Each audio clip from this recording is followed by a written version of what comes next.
उससे पहले भाई वैभव त्रिवेदी जो आप सामवेद के रूप में एक नया आज इस मंगल पांडाल को, इस सत्संग भवन को आलोकित किया है।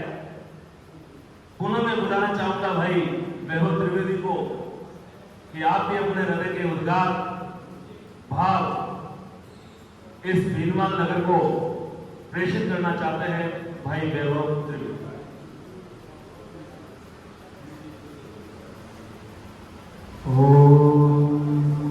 अचिन्त्याद्रष्टरूपाय निर्गुणाय गुणात्मने समस्तजगदाधार मूर्तये ब्रह्मणे नमः। सभापतियों को प्रणाम, संतगण, दैवज्ञगण, वृद्धगण और सभी सभापति को प्रणाम। यह श्लोक जो मैंने बोला है वो है सूर्य सिद्धांत का। इसमें जो मंगलाचरण इसे कहते हैं, वो मंगलाचरण 3 प्रकार का होता है। वस्तु निर्देशात्मक, आशीर्वादात्मक और नमस्कारात्मक। ये नमस्कारात्मक है। इसको किसका नमस्कार किया जाता है, इसमें किसका नमस्कार किया जा रहा है? मैं थोड़ा नर्वस हो गया, ठीक है। तो अचिंत्य, जिसका चिंतन नहीं किया जा सकता है। अव्यक्त, जिसके बारे में बात ही नहीं कर सकते, आपका मन वहां तक पहुंच ही नहीं सकता है जिसके बारे में, और जिसकी हम बात नहीं कर सकते, और जिसने इस समस्त जगत को धारण किया हुआ वह ब्रह्म, उसे मैं प्रणाम करता हूँ। ब्रह्म का कार्य और कारण, कार्य और कारण की हमेशा से संबंध रहा है। जहाँ कार्य होगा वहाँ कारण होगा ही। समस्त जगत में जहाँ भी आप देखेंगे वहाँ कोई भी कार्य है तो वहाँ कारण है, तथापि कुछ ऐसे कार्य है जिनका कारण स्वयं कार्य ही है। जैसे कि लूता, संस्कृत में जिसको लूता कहा जाता है, मकड़ी अपने कार्य का स्वयं कारण है। कैसे? जैसे कि वो स्वयं अपना जाल बनाती है, उसको ब्रह्मा की तरह सृजन किया, विष्णु की तरह पालन किया और शिव की तरह सम्मान करके खुद में ही समा लेती है। उसी तरह ब्रह्म है, उस ब्रह्म की हम उपासना करते हैं। अब क्या कार्य और कारण से लेकर आते हैं हेतु, कारण को हेतु भी कहा जाता है। श्री दर्शन पंचांग इस पंचांग का नाम है। श्री अर्थात लक्ष्मी, और दर्शन के आगे श्री लगने से इसको हमने सम्मानार्थक में लिया, श्री दर्शन। अब दर्शन का अर्थ क्या होता है? जैसे हम तो सब जानते हैं, मंदिर जाते हैं तो कहते हैं कि उन्होंने दर्शन करवा किया होगा, पर जो शास्त्रों में दर्शन का अर्थ है उसमें है कि एक बार एक व्यक्ति, चलो कहानी से ही आपको समझाते हैं। एक दार्शनिक व्यक्ति और एक सामान्य व्यक्ति कहीं जा रहे थे। तो दार्शनिक व्यक्ति को सामान्य व्यक्ति ने कहा कि चलो मैं दर्शन करके आते हैं। तो उस दिन गए, दूसरे दिन फिर उसने कहा चलो दर्शन करके आते हैं। तो दार्शनिक व्यक्ति ने कहा कि मैंने तो कल दर्शन कर दिए, तुम रोज किसके दर्शन करने जाते हो? तो अब इसका मतलब आपको समझ में नहीं आ रहा होगा कि मैं कहानी क्यों कह रहा हूं। दर्शन का अर्थ है, पंचशिखाचार्य दर्शन करता है, पतंजलि योग या दर्शन पर जिन्होंने भाष्य लिखा है, वो कहते हैं एकमेव दर्शनम ख्यातिरेव दर्शनम।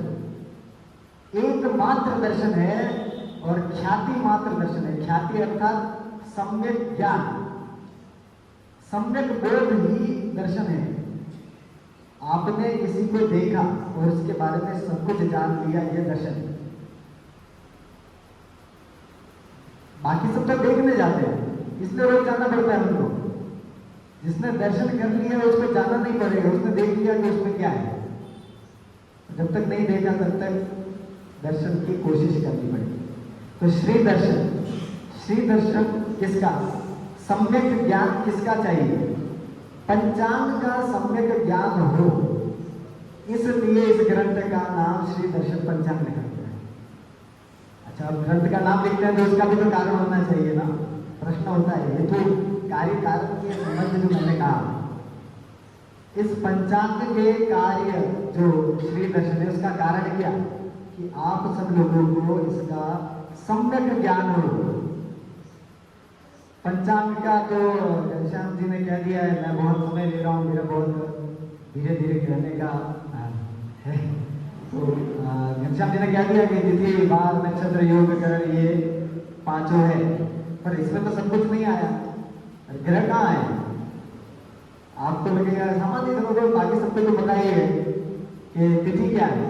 तिथि उसे कहते हैं जो घटती बढ़ती है। तिथि की परिभाषा ये है, जो घटेगी बढ़ेगी वो तिथि। अब घटेगी बढ़ेगी तो कैसे बढ़ेगी? आपने तो क्या किया कि भाई 12 बज गए रात को तो तारीख चेंज हो गई, पर यहाँ ऐसा नहीं है।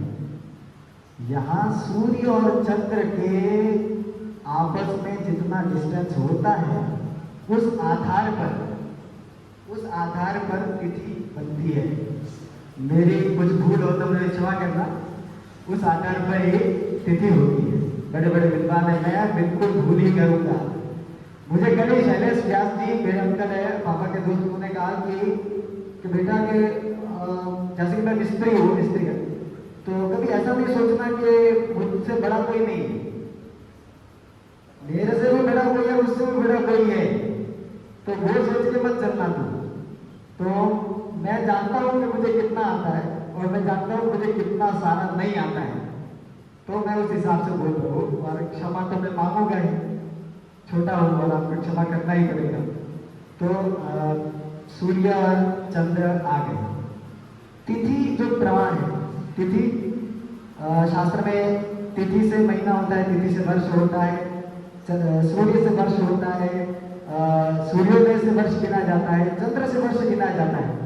इनके बाद दिव्य वर्ष गिने जाते हैं। दिव्य वर्षों के बाद अर्थात संवत्सरों के बाद दिव्य वर्ष, दिव्य वर्षों के बाद युग के बाद महायुग, महायुग के बाद मनवंतर, मनवंतर के बाद कल्प, और कल्प के बाद ब्रह्मा जी का दिन, ब्रह्मा जी के 100 दिन या 100 वर्ष। सृष्टि आदि वैज्ञानिकों ने कहा है कि पृथ्वी को बने 190 करोड़ वर्ष हो गए हैं।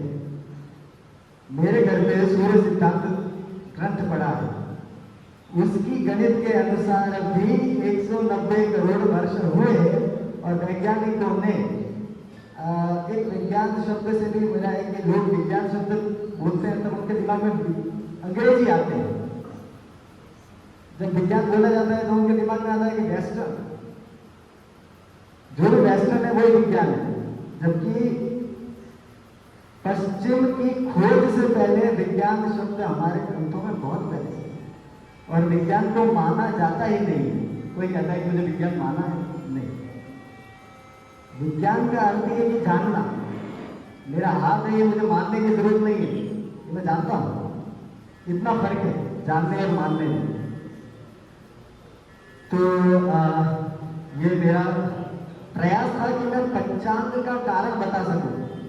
पंचांग की तिथि वार नक्षत्र योग करण केवल अंक मात्र नहीं है, इसके पीछे बहुत ही प्रयास, और हम तो पढ़ते हैं तो हमें लगता है कि यार कब खत्म होगा, पूरा ही नहीं हो रहा है, ये पढ़ो, ये करो, आचार्य करो, MA करो, PhD करो, फिर भी नहीं पा रहे हैं। जो इनके यहाँ के ब्रह्मगुप्त, जिन्हें ब्रह्मस्फुट सिद्धांत लिखा, शून्य की खोज भी उन्होंने की थी, उसके बाद आर्यभट्ट ने की, और उसके बाद किसी और को बता रहे हैं जो उन्होंने की होगी। तो ये सब बहुत ही अथाह ज्ञान है, और उसका छोटा सा स्वरूप पंचांग है, तिथि वार नक्षत्र योग करण। ठीक है, मैं अपनी बात को विराम देता हूँ। धन्यवाद। बहुत ही सुंदर भाई श्री वैभव त्रिवेदी, आपने गौड़ रहस्य के रूप में एक अपने पंचांग से शब्द की उसकी महात्मा को लेकर के, उसके भाव को लेकर के आपने लाभान्वित किया। हमारे विमान के पंडित शिरोमणि एक विद्वत के रूप में, आशीर्वाद दाता के रूप में, हम सबके मार्गदर्शक के रूप में हमेशा समुपस्थित रहने वाले ऐसे परम व्यक्तित्व यहाँ उपस्थित हैं। पंडित रामचंद्र जी दवे, आप भी हर आयाम में, आप भी संस्कृत के क्षेत्र में, ज्योतिष के क्षेत्र में, कर्मकांड के क्षेत्र में, प्रतिष्ठा के क्षेत्र में आप अपनी विद्वत हैं। आपका भी शुभ आशीर्वाद हम सबको लाभान्वित करेगा। आदरणीय पंडित शिरोमणि रामचंद्र जी दवे।